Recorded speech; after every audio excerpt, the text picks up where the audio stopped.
In the study titled, quote, "Long-term 5-year multinational experience with finasteride 1 milligram in the treatment of men with androgenetic alopecia," unquote, published in the European Journal of Dermatology, Kaufman and colleagues looked into the long-term efficacy and safety of finasteride at 1 milligram a day in treating men with androgenetic alopecia over 5 years. The study combined data from 2 phase 3 trials involving more than 1,500 men with male pattern hair loss.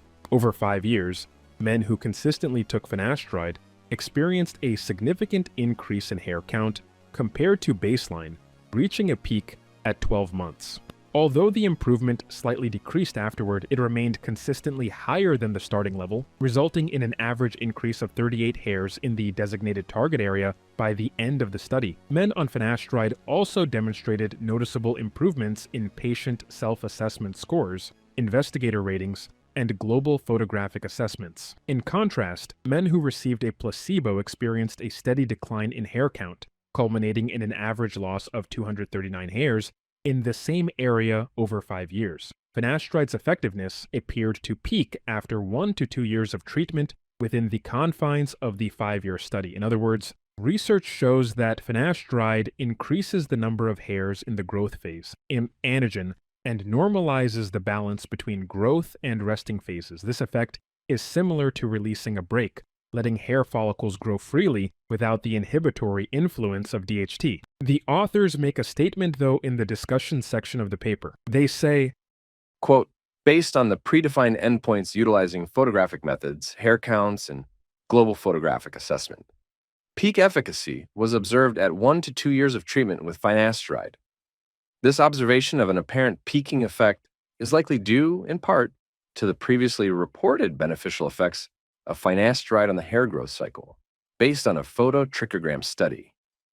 In that study, initiation of finasteride treatment was shown to increase the number of anagen phase hairs and to increase the anagen to telogen ratio, consistent with normalization of the growth cycles of previously miniaturized hairs due to the release of hair follicles from the inhibitory effects of DHT. Consistent with these results, finasteride treatment was also shown to increase the growth rate and/or thickness of hairs, based on analysis of serial hair weight measurement, because these beneficial changes in the hair growth cycle are dependent on when therapy with finasteride is initiated and occur rapidly. The affected hairs are driven to cycle in a synchronous manner. If these hairs have somewhat similar anagen phase durations, they would enter telogen phase as the anagen and catagen phase ended, followed by subsequent shedding in a partially synchronized fashion. This would be expected to produce a gradual decline from peak hair count after a period of time equal to the average anagen phase duration.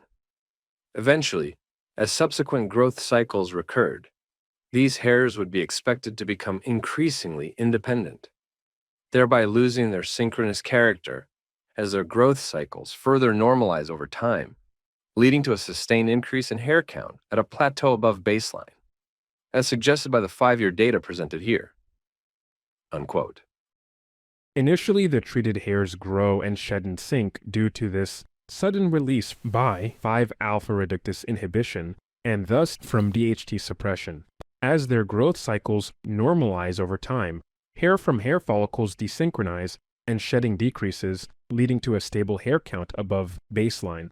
However, there will be periods of growth and shedding where the count fluctuates above and below baseline. It's like all the hairs initially marching in sync but eventually finding their individual rhythms as they adapt to the new growth pattern. It's likely that a higher percentage reduction in DHT causes greater synchronization as the overall interaction between DHT and hair follicles diminishes.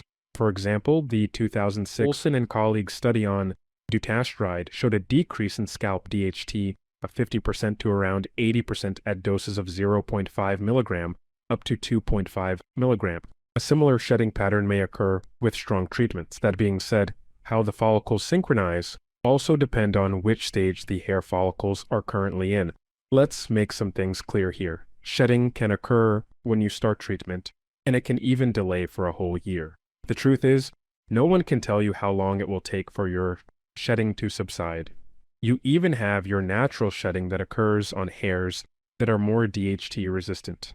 Furthermore, other scalp conditions such as telogen effluvium and even different forms of alopecia may influence how you shed hairs.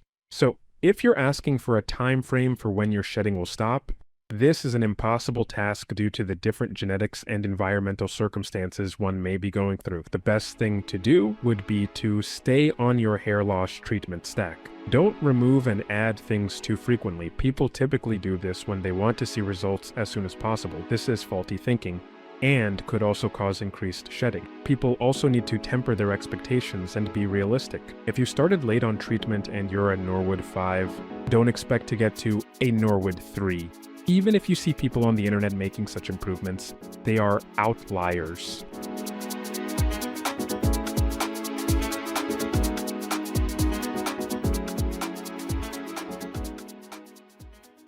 Earlier, we talked about the process of stepwise miniaturization in the context of hair follicles affected by androgenetic alopecia.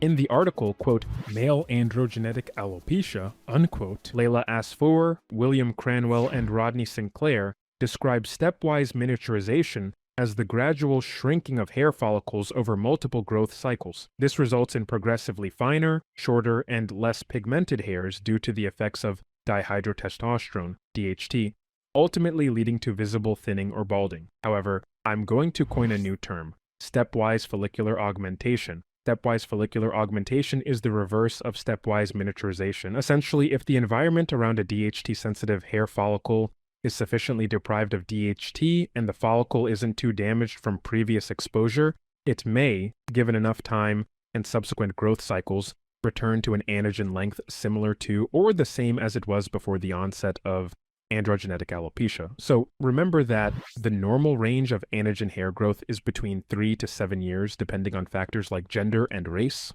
Also remember that as DHT suppresses the hair follicles, this anagen is shortened. So in a way, the hair follicle has to revert by going in the opposite direction. It will spend each cycle in an anagen phase that may be slightly longer than the last, and a telogen resting phase that may be slightly shorter than the last. The long-term studies on finasteride by Kaufman and colleagues, and Rossi and colleagues in their respective studies provide valuable insights into finasteride, but in general, DHT suppression in the scalp and its effectiveness over time in treating androgenetic alopecia.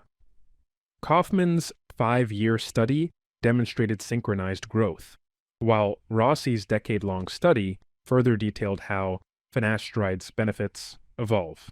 Initially, gains were evident at the 1-year mark, but the most significant improvements occurred after 5 years, with this period showing the highest increase in hair count. After 10 years, the treatment remained effective, though some participants experienced a slight decline from the 5-year peak, indicating a plateau or modest decrease. Nonetheless, finasteride sustained hair growth throughout the decade, reinforcing its long-term benefits. Rossi and colleagues describe this process that I'm terming stepwise follicular augmentation, stating, Quote, presumably under the influence of finasteride, whose blood concentration is not going to be reduced over time, previously miniaturized scalp hairs continued to become longer, thicker, and more cosmetically significant during 10 years of treatment because it is still working as a selective type 2 5A reductase inhibitor.